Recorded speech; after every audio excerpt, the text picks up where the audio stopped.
जगद्गुरू संतश्रेष्ठ तुकाराम महाराजांच्या पालखीचं आज इंदापूरमध्ये दुसरं गोल रिंगण पार पडलं।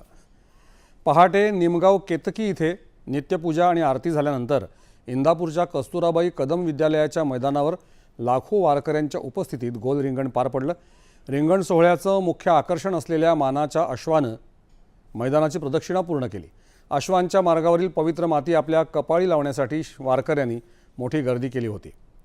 दुसरीकडे श्री संत ज्ञानेश्वर माऊलींच्या पालखी आज सकाळी फलटणवरून बरडकडे रवाना झाली।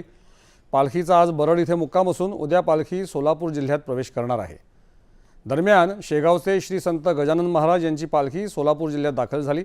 फुलांचा वर्षाव, टाळ घोषाचा निनाद यामुळे इथे आनंद आणि मांगल्याचं वातावरण निर्माण झालं होतं।